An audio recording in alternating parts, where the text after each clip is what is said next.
Sandamakbak na isda ang napadpad sa Sarangani Island. May tuturing nga ba itong biyaya mula sa Panginoon o isang babala?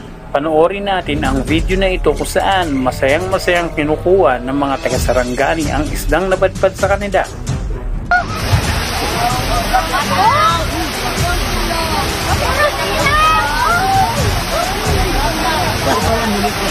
Hindi na makaya,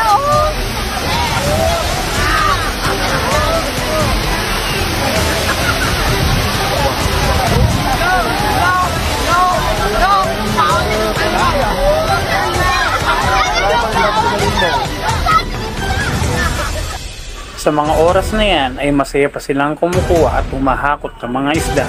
Subalit, wala silang kaalam-alam na isa palang dilubyo ang kanilang haharapin.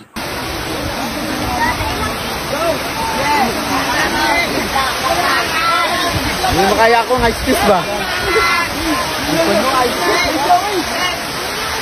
Tuloy-tuloy pa po ang aftershocks, and as of 12 noon today, may naitala po tayong 52 aftershocks, and yung magnitude range is from 2.4 to 4.4. And we would expect these aftershocks to last for several days to several weeks. Okay. Pero kanina, sir, base dun sa mga initial na reports natin, nasa 7.1 yung magnitude ng lindol dyan sa area. But then ngayon, base po dun sa recent o yung pinaka-latest natin na ulat, nasa 6.7. Ano po yung nangyari? Bakit po merong changes doon po sa numero? Okay, yung unang bulletin namin, tama po kayo, we reported it's 7.1. That's from our automatic calculations. But as we receive additional data from our seismic stations, we do recalculations. That's the reason why we arrive at 6.7. Okay. Sir, nun pong nakaraang linggo, meron pong balita dyan po sa isang beach sa Maasim, Sarangani, na napakadami po ng mga sardinas, yung mga isda na nagpuntahan dyan sa Dalampasigan. Ito po ba pwede nating maikonekta doon sa naramdamang lindol? Wala pong kinalaman yung mga napadpad na tamban sa Sarangani sa nangyaring paglindol sa Indonesia.